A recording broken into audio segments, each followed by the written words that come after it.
Good afternoon and welcome back to the State of Politics. We are back and we're joined by a guest. We're joined by former SNP MP Stephen Gethins and also author of Nation to Nation, which I've got amply placed just behind me here. Stephen, how are you doing? I'm very well, and I'm very impressed by your product placement with that book in the background. Even I couldn't manage that. That's deeply impressive. Thank you, and thanks for having me along today. Yeah, not bad for a politics student. Maybe I should look at marketing instead as an alternative career. Patrick, do you want to kick us off in our usual way? Yeah. Just how did you get into politics? And obviously, former SNP MP. Why was it the SNP, and when did you join? Yeah, so really good questions. So I got involved in politics. Like I've always been really interested in politics. It's something that I've always been into. And so I joined the SNP when I was about 17. So when I was at school, and then I was involved in student politics at university, and then it just kept going after that, even when I spent time outside. So it's something that's always interested me. I've always been into politics. I've always been into international affairs as well. That's the book. As for the SNP, well, I'm somebody who's always believed in independence and about Scotland sort of retaking its place in the world as a full member of the international community of nations. So I joined the SNP in 1993, which is really depressing. I'm not even, so that's nearly 30 years ago. And I've come and gone, I've had other jobs, other interests. But for me, independence was always something that was quite normal. And actually, if you look around the world and you see how other similar sized countries have been very, very successful, not just for themselves, but also actually in terms of their having a good relationship with their neighbours as well. So for me, independence was more about internationalism, because it brought together my two interests in that regard. And it's been really interesting to see the way everything's evolved over that period. Yeah, one of the questions I was going to ask you that we've not touched on before is we've had Rosanna Cunningham on the show before, Stephen, and Rosanna obviously represented Perth for a long, long time. You were born in Glasgow and, were brought up in Perth. Do you think, obviously I know Perth's a city, but in terms of how politics work in places, maybe not like, your traditional Glasgow, Edinburgh, would you say there's a difference between how politics works between the kind of main cities and in places like Perth and in the smaller towns that you maybe go to? Do you know something? That's a really good question. And I don't think... So first of all, I'm going to say something that you don't always get from people. I don't know. I think it's a really good question. So you see people. So first of all, I'm glad Rosanna's been on your programme. I don't want her to make her feel too old, but I can remember my first political event going and watching her in Hustings in 1992 when I was at school, and me and my pal went along to see her, and then subsequently we got involved in the Perth by-election back in 95 as well, when I took pals from Dundee University for I studied. But that's a great question. So first of all, I think that I don't like the first past the post system because it's disproportionate. But the one thing it does do is you have that link between politics and the local communities that they serve. And I think that's something that's really important. Obviously, the place that you grow up and or the place you live, you'll always have a strong link there. But that being said, and I do think in smaller communities, people connect with their local members of parliament in that sense of community. But I have to say, if you look at Glasgow and Edinburgh and even London, you have some very effective local campaigning members of parliament, even in cities. So, people like Patrick Grady, Alison Thewlis in Glasgow really getting involved, Deirdre Brock in Edinburgh, really getting involved in their local communities, even in other, Ian Murray in Edinburgh as well. So people that really get involved in their local communities. Growing up in a wee, like Perth's not a wee town as a city, but you all knew each other, and whenever I'm traveling anywhere, you've often got your radar on if you've grown up in a small town and you bump into somebody else who's grown up in a town and you kind of connect. So, that's a good question, and I'd have to think about that a wee bit more. But I did notice a difference, like representing smaller communities, because there is that sense of community. But the other problem is there's one constituency in Scotland. I remember when I represented North East Fife, one constituency in Scotland had something like one community council, and in North East Fife be similar to places of Perthshire and elsewhere. I think in North East Fife there were 18 community councils, so you sometimes find that you're spread a little bit more thinly. Well, I'm not going to top that question, that's for sure. That's a good question. Do you know what? I'm going to be thinking about that all day now. That's a really good question. There we go. You were saying how you joined the SNP in 1993.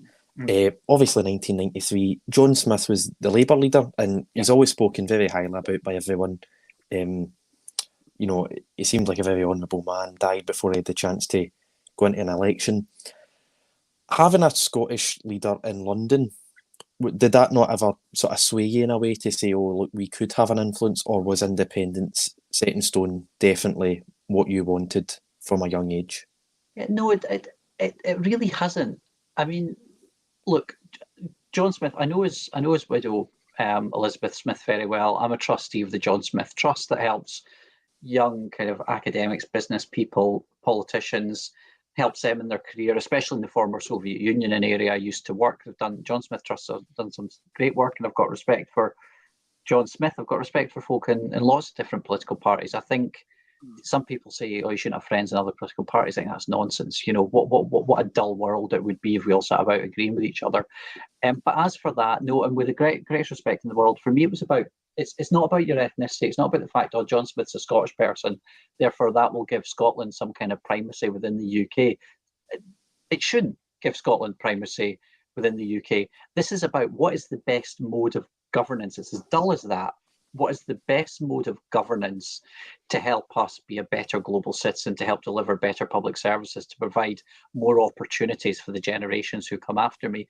And for me, others disagree, and that's all right. That's good. Others disagree, but for me, independence is normal, and that's why I believe in independence. So I don't think it matters what the nationality is of any given leader of a political party or any holder of ministerial office. What matters is the impact that you have on citizens and having a good relationship with your neighbours as well. Yeah, you touched on Soviet Union there and the work you did with Safe World. Could you just go into that a wee bit more? I mean, one of my modules just now, Stephen, is democratisation. And we're learning about, you know, loads of stuff about institutions and, you know, different ways in which countries move towards democracy. But, you know, in terms of like peacekeeping and stuff, what was some of the lessons you learned when you obviously travelled a lot and experienced a lot of different cultures? What were some of the main things that you took from that work that you did there? Understand other countries and cultures is so important for all of us. When I was over there, I mean, the Caucasus is an astonishing part of the world. Highest mountain. No, some people think the highest mountains in Europe are in the Alps, or not. Caucasus are the highest mountains in Europe, and they're fascinating. They're also the most linguistically diverse part of the world, I think, outside the Amazon basin in Papua New Guinea, because you've got dozens and dozens of languages, dozens of ethnic groups. And I'm not talking about languages that are a bit like, say, German, Dutch, or English. I mean, languages that are on entirely separate language trees. So it tells you there's a big world out there. It tells you there are common threads that build together humanity, but it's so important to understand one another. So I'm a great fan in terms of politics of trying to understand the other perspective. And I think working in somewhere like Georgia, which had very issues that were complex and deep, like the conflict in South Ossetia or Abkhazia, or if you look further south, the conflict between Armenia and Azerbaijan in Nagorno-Karabakh. These are deep and complex issues. And your first job anywhere is to try and understand. It's actually been something, you know, when I'm talking to people about Scotland, I'm saying, look, in terms of our foreign policy footprint, don't try and tell people that they should support independence or they should support the union. Just try and let them understand it. So I find the Caucasus fascinating. It gives you that different perspective, and it's so important to sit back and understand it as much as you can. And I was really fortunate to spend a lot of time with people from youth groups, different political parties, academics, people from different ethnic groups in that part of the world, trying to learn from all their different perspectives. And that's the only way you can even begin to understand. And I'm still learning, still got a lot to learn about that region along with elsewhere.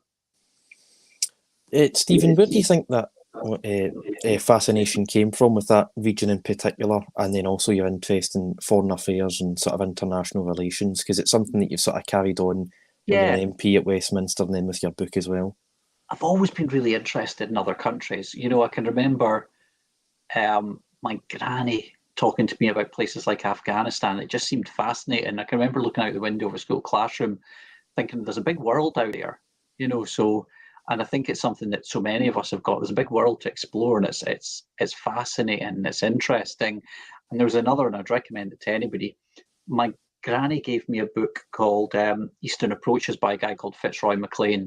And I don't know if you've heard of Fitzroy MacLean, but Fitzroy MacLean was a Tory MP, soldier, diplomat, and he writes beautifully about time in the 1920s and 1930s traveling in the former Soviet Union, crossing the stands, his time during the war in North Africa, but also with Tito's guerrillas in an island called Vis and elsewhere in the former Yugoslavia. And that was fascinating. And I really enjoyed that book, but I've always been interested in international affairs. When I went to choose my university degree, I chose it on the basis of what I thought would be the best international law course and with the best Erasmus opportunities, which is why Erasmus being taken away and younger generations not having the opportunities that I had, I find particularly heartbreaking about the situation in which we find ourselves in at the moment. Yeah, obviously Scotland's constitutional setup is very different from a lot of countries, you know, within the European Union and whatnot. And I believe, Stephen, before you actually became an MP, you were a special advisor to the current First Minister and the former First Minister on European and international affairs as well as rural affairs. What does that role entail in terms of a country that's obviously got devolved powers but obviously doesn't have complete control over foreign affairs? So in terms of, you know, sitting down with both First Ministers, what is the kind of things that you had discussions with Nicola Sturgeon and Alex Salmond about? So the job of a special advisor is a political post that exists within the UK. Because we don't have a politicised civil service, a special advisor is appointed by, you know, down at Westminster by the Prime Minister and the Secretaries of State, in Scotland by the First Minister. And there were about 10 of us when I was in there, and we all covered different portfolios. So that's the job. On the foreign affairs element, or let's call it foreign affairs in inverted commas, international affairs, under the Scotland Act, of course, international affairs is reserved to Westminster. But so let's call Scotland for these purposes. Scotland's not independent, it's a sub-state actor. Sub-state actors throughout the world have international affairs, and Scotland is no different. If you look at Brussels, I spent time working in Brussels, there are 300 sub-state offices in Brussels, 300, you know, different, all the way from, say, a grouping of local authorities in England, all the way through to Bavaria with its enormous kind of secretariat there. Scotland's no different. Scotland has perhaps the best recognised international branding of any non-independent actor in the world, given our diaspora, given that folk know about us. What happens in the world has a huge impact. So when we were members of the European Union, if you think about environmental legislation, trade legislation, education, all of that required interaction with the EU. But when you're trying to build trade, you know, think about interaction with the diaspora in the United States and the rest of the world. If you're thinking about fishing, think about your relationship with Norway, Iceland, Russia, as well as the rest of the European Union. So it doesn't matter that, and if you think about Scotland, this has developed since the Tories were in power in the 90s, and then under Labour and the Liberals developing an international development strategy and funding. So just because you don't have a foreign policy responsibility does not mean you do not have some kind of foreign policy remit. So your international affairs exist and they run through almost every element of the government's work. And this is something where we're increasingly investing in Scotland, but we're still quite far behind other sub-state entities like Flanders, like the German Länder, like Faroe Islands, Greenland, Quebec, and these kind of areas. So this is about Scotland's international footprint, and why should you invest in that? Well, fundamentally, it's about being a good global citizen, but also it helps with jobs, investment, education opportunities, and the other things that governments are expected to do back home. You're talking about the sort of international relation that Scotland has as a sub-state actor on the sort of global stage. We've obviously just had COP26, the climate summit. We've seen Nicola Sturgeon, First Minister. Boris Johnson was open. He said he didn't want her there, didn't want her involved at all. Mm-hmm. She was there every single day, doing talks, speaking to people, meeting people like Greta Thunberg. And you were constantly seeing people like the Tories saying, what is she doing, wasting her time getting these glorified selfies while people are on strike? Is it quite important for people like Nicola Sturgeon to be meeting people? I saw Kate Forbes there as well, to be meeting these international actors and international delegates. Of course it is. Or is it? Yeah, it's rubbish from the Tories saying it's just selfies. It's nonsense. I'm sorry. And Cans and brew as well, remember? Don't forget the colour champagne or whatever. Do you know colour the champagne? Yeah. Look, Glasgow was the host city, so it was right that Susan Aitken, as leader of Glasgow City Council, was there. Scotland was the host nation, so it's right Nicola Sturgeon was there. The UK was the actual host as a member of the UN. It was right that Boris Johnson was there. It was the biggest diplomatic gathering ever to take place, I think, in the United Kingdom. Scotland was first and foremost. The opportunities in terms of the development of soft power, putting Scotland on the map, promoting things like Scotland being the first loss and damage fund anywhere in the world. Nicola had to make the most of that. She had to make the most of it. We will never get that opportunity back again. And that meant sitting down with meetings with Antonio Guterres, the UN Secretary General, with John Kerry, the climate envoy from the US government, as well as meeting up with his boss, Joe Biden, the President of the United States, Angela Merkel, you name it. And that was the right thing to do. Scotland was on the map. And therefore, as Scotland's leader, whether you agree with her or not, it was right that Nicola made the most of Glasgow's short-lived 2-week period in the international spotlight. Huge opportunity to show off the world, show off her work in terms of climate change, which, after all, is the biggest issue any of us will ever face. Any of us will ever face. So the biggest show on earth, dealing with the biggest issue in the world, took place in the middle of Glasgow. And it was right the First Minister should be there every single day. We will never get an opportunity back. And incidentally, if that had taken place anywhere else in the world, and it does every year, when that takes place, say, in Sharm el-Sheikh next year, you betcha the Governor of Sinai will be down there, and even though, there are no aspirations to independence, this is about showcasing your part of the world on the biggest stage, on the biggest issue. And actually, I bet Nicola was knackered after that, but that was 2 weeks well spent. So I don't think she should make any apologies at all. I'm sorry to say, and to be fair, not everybody, there were a lot of people in other parties who thought she should be there.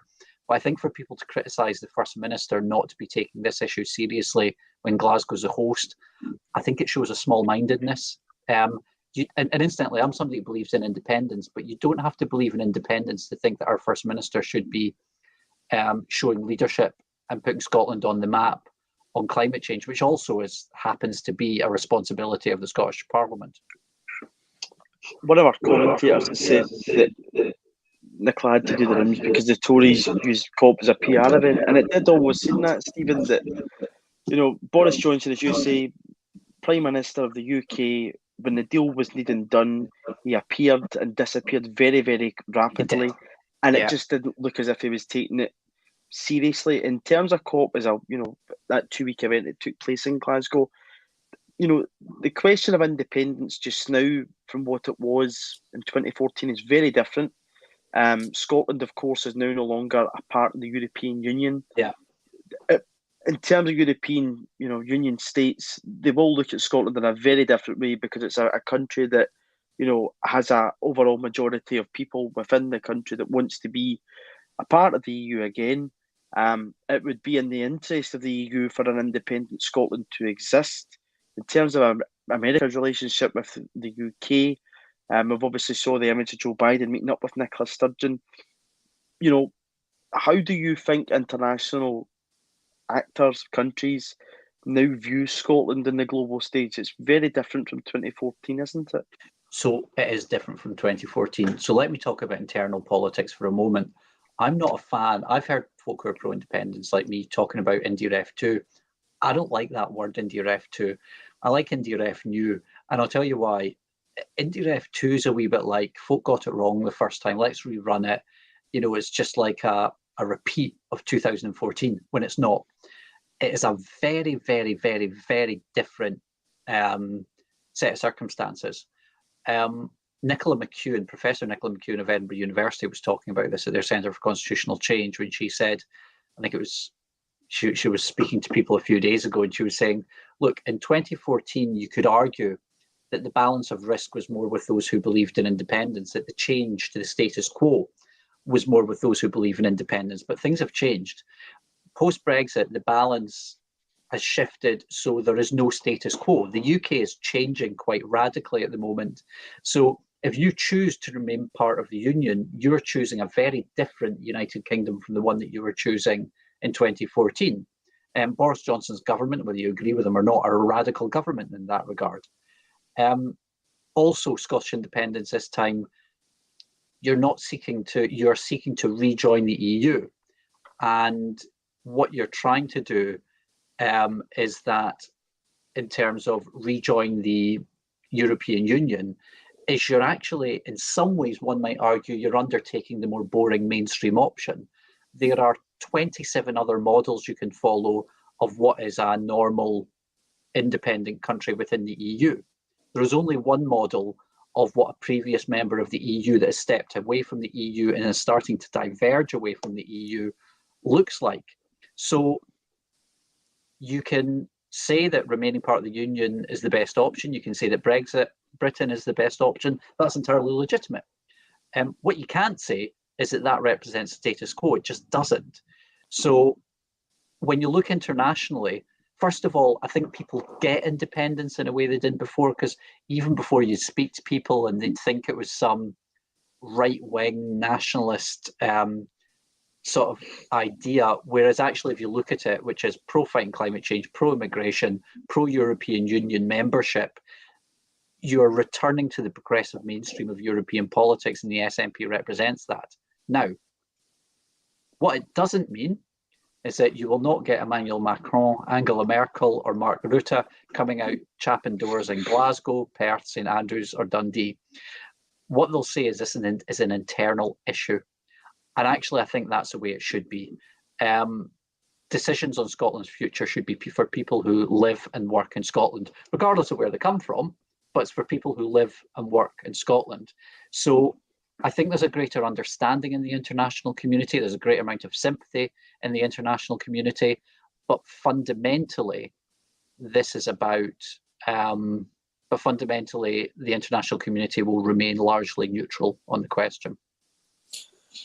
Just to play devil's advocate for a minute, Stephen. You're talking about leaving the Union and sort of making your own way in the world, but then also the sort of close link to the EU. Yeah. People sometimes will point to 2008, 2009, what the EU allegedly imposed on places like Portugal and Greece, and how, you know, if we were to become independent, would we become too reliant on either America or the European Union, one of these big blocks, and sort of get swallowed? And, you know, the Brexit argument was take back control. Would we cede so much control to the EU because we're a sort of a new nation trying to make our way in the world, looking for like big allies to sort of rely upon? Can you see that? So it's a fair question. A possibility. Fair question. So right now, Scotland has no control. Scotland doesn't get the governments it votes for. It doesn't make decisions about whether or not it's in the EU and what kind of country it wants to have. It can't make a decision on whether or not it's going to be independent or not, because it doesn't have the power over constitutions. So I'm always astonished. So the UK is not a club for independent sovereign states. The EU is. Now, the EU is not perfect. There are a lot of criticisms of the EU. It's impossible to bring previously 28 now 27 independent and sovereign member states together in a club and not have a huge amount of compromise. But don't forget, the EU is a treaty-based organisation where the building block, the sovereign building block, sovereignty lies with each of the member states. Sovereignty lies in Malta, lies in Germany. It doesn't lie in Brussels. Brussels can only act in ways in which the treaties allow it to act. Now, what I think we need to get comfortable with if you want independence is the idea of the pooling and sharing of sovereignty. So in certain areas, you agree to sign up to treaties. So you're reaching common agreements on areas like trade, educational standards, environmental standards, you name it. That is what Western European countries are increasingly doing. If you look at countries, similar sized countries like Ireland, Finland, Denmark, they see membership of the European Union as underpinning and strengthening their independence and sovereignty. And what's really interesting is that I've heard people say you can't be a member of the EU and somehow be independent. Well, I've heard that from people who support Brexit. And that means that only a Brexiteer's version of independence is the legitimate one. Well, 27 other countries amongst our neighbours would beg to differ about that. So I take the broader view of this. I think that people can have their views and that's entirely legitimate. But independence does not just mean Brexit Britain. For me, independence is about choosing to collaborate and cooperate with your near neighbours in a partnership of equals and based on being a sovereign signature to those treaties. You speak about cooperation there, Stephen, and obviously you did work with the EU. You've been in Westminster. You've worked as a civil servant within Holyrood. It's three institutions that we all know quite well. One we wouldn't give as much focus to because we don't have representatives anymore in the European Union. But how different are those three? Obviously, one. A system will come on to that you've served under in Westminster that many people think at this point in time is at breaking point through sleaze and scandals. But then one, fairly new institution in terms of Holyrood, it's 22 years old, and then the EU kind of slap bang in the middle of that. How different are those three institutions, and how important, as you say, cooperation is throughout those three to improve people's lives? Because I think that's the thing everybody goes into politics for, is to make people's life better and to tackle issues like climate change that you spoke about earlier on. So I think they're very different. I think first of all, the one thing I'll say before I go to slate it is that I'm not a fan of Westminster the way it works. That being said, I'm a fan. There are good people who are MPs on all sides of the house. There are civil servants working in there who are civil servants doing some fantastic work, working really hard, to get better. I've built up some good relationships with friends and colleagues across the political spectrum, as well as amongst officials and civil servants who I had the great privilege to work with. That being said, Westminster's stuck. So we saw this with the Brexit referendum. I mean, the problem with Westminster is you have this idea of parliamentary supremacy and this idea of the supremacy of its sovereignty. And that means that a government down there can do pretty much anything it likes. It can ignore opposition day motions, as control of the order paper for the day. When it came to the EU referendum, the problem was in the referendum, but the bigger problem came afterwards when we were trying to decide, well, who says what kind of relationship we'll have with the European Union? Because remember, there are all sorts of different relationships you can have. It can be all the way from, say, a Norway model, which sits outside the EU, or a Norway plus model, but you could still be in the single market and the customs union, all the way through to where we are pretty much just now with a real divergence. But there was no collaboration, no cooperation on deciding that model. That winner-takes-all approach is difficult. It also means, from an MP's perspective, the governing party in this one, doesn't really consult and collaborate with the other parties. I wonder if the UK would be in a better situation now if, say, I don't know, let's say for argument's sake, 20 years ago, Tony Blair decided to use his majority to create a more proportional system of voting like they have in other European countries, or we decided to scrap the House of Lords, because the other problem we've got is there's no counterweight. So, you've got this overly powerful House of Commons or for majority party, But the House of Lords is entirely pointless and delegitimised because it's not elected. So quite right, it can't overturn the will of the Commons. So Westminster's broken, it's not democratic. More than half the parliamentarians who can sit in the Houses of Parliament are non-elected, are there for life. There's nowhere else in the world you'd get that.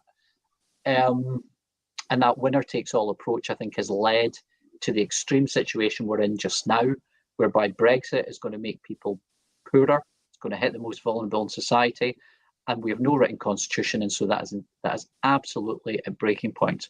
Now, the EU isn't perfect, but you're trying to bring 27 member states together. The Scottish Parliament isn't perfect, but it's miles ahead of Westminster.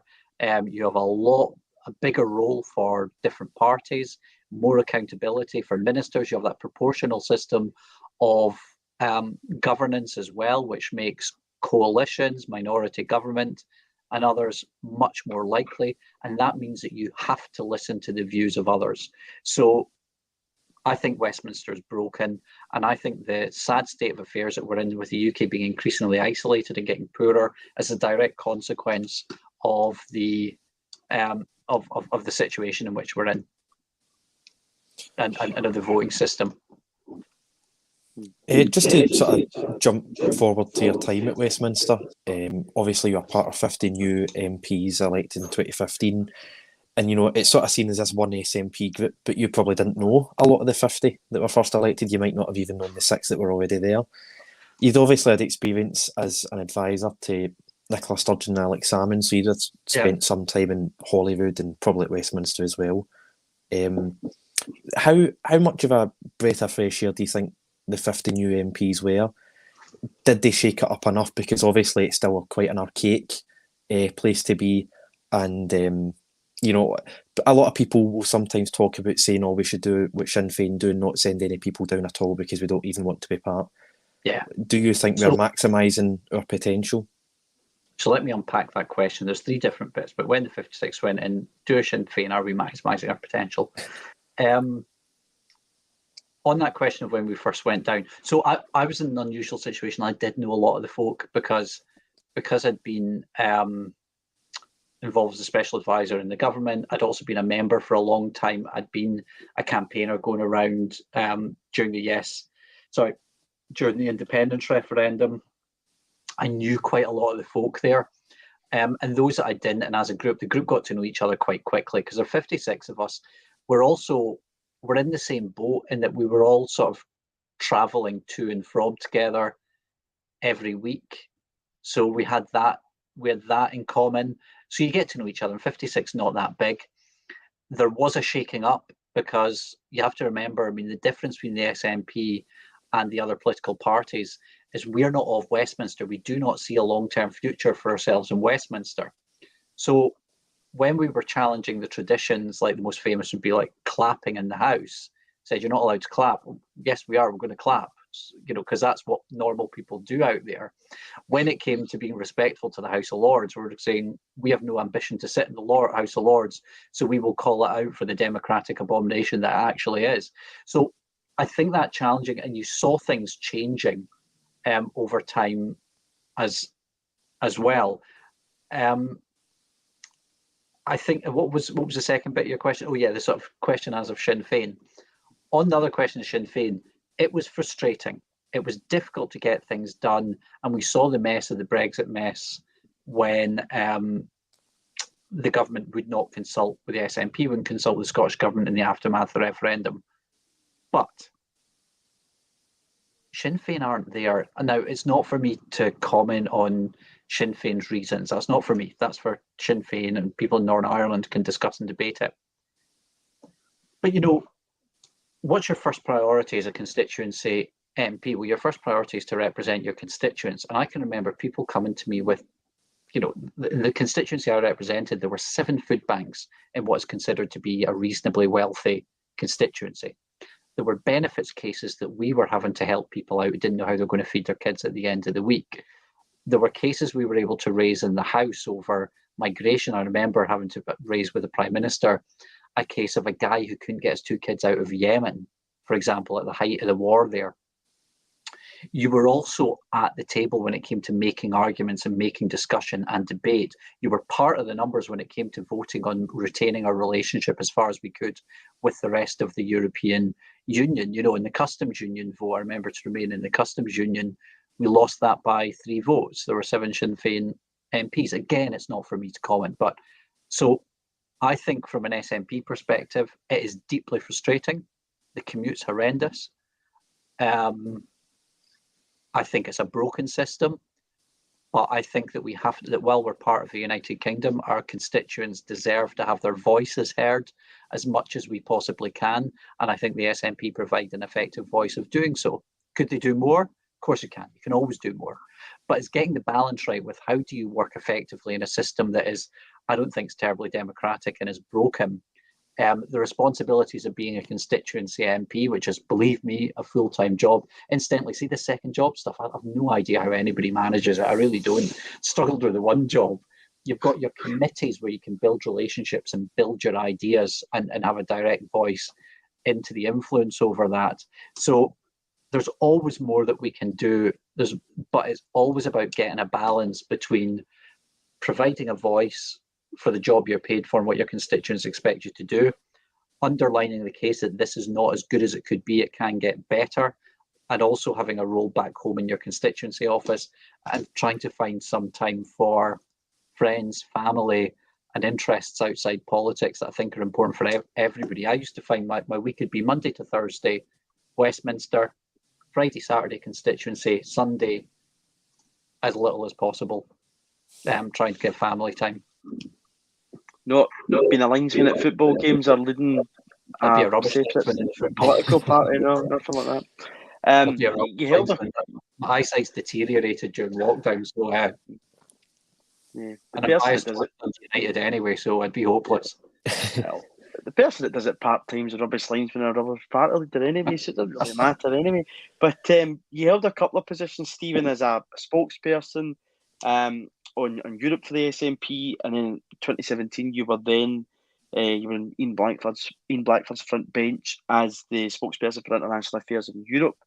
Obviously, people look at Westminster as the two swords approach of Tories and Labour, but the SNP is the third biggest party down there.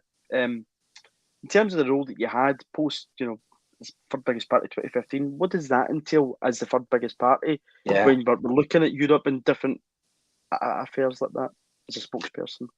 So it changes things. So you always get a response on things. So which means that if you're front benching on foreign affairs, you always get a response to whatever issue it is. You get a front. So it goes government spokesperson, principal opposition spokesperson, government backbencher, second opposition spokesperson. So in any debate, when you're front benching, you were usually fourth and you got protected time. Now that meant that during the crisis with North Korea, with stuff that was going on in Afghanistan and Syria, you were thinking on the bench, what is our position on this? And I was finding from an SNP perspective, we'd done well on foreign policy over the years. Angus had done a really good job, but he was one of 6. But now you're a front bencher, you're that little bit more prominence. I sat in the Foreign Affairs Committee when you really delved into foreign policy issues that little bit more deeply. You had diplomatic engagement and people were paying attention to what we said, because what we said told the world a little bit about the kind of country the SNP aspired Scotland to be in the world. And that's something that I wrote about in the book that's really important. So we had a lot more engagement and interaction with the international affairs community, as well as the policy development at a Westminster world. Now, I was lucky. So at Westminster, although I covered international affairs and Europe in the midst of Brexit, Syria crisis, Afghan crisis as well, sitting on the committee, I was really lucky because you had people like Chris Law just running with the ball on things like climate justice, people like Alison Thulis, who took a deep interest and did some fantastic work on the disastrous humanitarian situation given the war in Yemen, people like Patrick Grady doing great work in a relationship with Malawi, and on and on. So you're part of a team, and that's what being 56E allowed you to do. You're part of a team of 56, and with all its imperfections, it meant that just as in the EU, you have the pooling and sharing of resources, so in a group of 56, you have the pooling and sharing of time, knowledge, insight as well, and you've got to make sure that you're a team player when you're a part of that kind of group. Just finally for me, I think, Stephen, with Brexit, you've seen a lot of people sort of, Boris Johnson in particular uses this sort of language of sort of showing our power on the world stage and try to flex our muscles as a first-rate major power, global Britain and all this nonsense. And with the Iraq war as well, to an extent, we seem to feel a need to intervene in all these conflicts all over the world. As an independent Scotland, it's obviously important, as we're talking about with COP, to sort of display our soft power and strike good connections with countries all over the world. Can you see an independent Scotland always constantly trying to punch above its own weight in the same way that Britain does? We sort of feel a need to be important, whereas, personally, I feel Scotland wouldn't need to do that as an independent country. We're quite happy to be a team player in a way. So I think it's two things, and this is why. So the reason I wrote the book was because when you become independent, you can't just become independent and tell the world what your foreign policy is in day one. Before that, you need to have a debate and discussion about the kind of country you want to see. What are your values? And critically, as a country of 5.5 million, what are your priorities? So in terms of our priorities, what's Scotland good at? What do we want to focus on? I mean, my ideas are things like climate justice, things like acting as a hub for peace building. Others have talked about issues like military medicine. So I think you have to prioritise, and it's a great thing with being part of the European Union. When the European Union has to deal with issues like with migration and refugees, say in the Belarus border with Poland, or given that Libya is a failed state, should Scotland be doing that on its own? No, we should be working in tandem with like-minded countries so we can bring our soft power economic resource to bear on these issues. So on some issues we lead and we show leadership, but that's about priorities. And on other issues, you're part of the team. So the UK is different. It's a member of the P5. It's a nuclear power. I disagree with that, the way they see themselves in the world. But with multilateralism, you have to embrace being part of the team, and you need to prioritise, which also means you can't do everything. And I think that's quite important. So I think we need a national discussion of, if you're going to be independent, where do you prioritise? What kind of country are you? How do you fit into the international community? And I think that's a conversation we're just starting. Yeah, and obviously if people want to have a look at Scotland's place in world affairs, your book Nation to Nation is one of the best starting places to go, I would suggest. There you go. Two for the price of one here. Stephen, you lost your seat, unfortunately, at the end of 2019. Months, very quickly after that, we went into a global pandemic. What has life been like after politics? You were in the very heat of it at Westminster for 4 years. I imagine it's probably calmed down a wee bit. But what has it been like? Because obviously you came out of politics, pandemic, things are starting to get a wee bit back to normal obviously now. There's still lots of things we need to be careful of in restrictions and stuff. But what has life been like post Westminster for you? It's been really nice. Hate to say it. I loved working in politics. I loved it. It was a job, something I was always interested in. On Brexit, I'm really passionate pro-European, really passionate. So I was doing something that I felt I was on the right side of that, and I felt really passionately about it. And I still believe in independence. But I've also got 2 small children, and I've been able to be at home and spend a bit of time with them. They're really little. Be a bit more supportive to my wife. I mean, that's the challenge with, like anybody got a difficult job, when you're commuting every week, you're leaving family behind every week while you're away. I love working at the University of St Andrews at the School of International Relations. I get time to think. You're not sitting down on a bench and applying 30 minutes thought to whatever's in front of you. And I work with a lot of really smart, thoughtful people at the university who are giving me insights and expertise that I really value. So I love politics, continue to love politics. I'm still a member of the SNP. But whereas some people have had a horrendous time over the pandemic, for me, I've been able to be at home with the family, and I've really valued that time that I've had. So I've been a very lucky and much more fortunate situation than a lot of people have. Well, hopefully you're out for a, what was it you called it, not Indy Ref 2 but Indy Ref new campaigning to hopefully make Scotland an independent country and maybe get you back to one of those negotiators around the table when we're getting a deal with the EU. But it's been a pleasure to have you on, and hopefully we'll maybe catch up again in the future. But thanks for joining myself and Patrick on the State of Anytime. Politics. Thank you.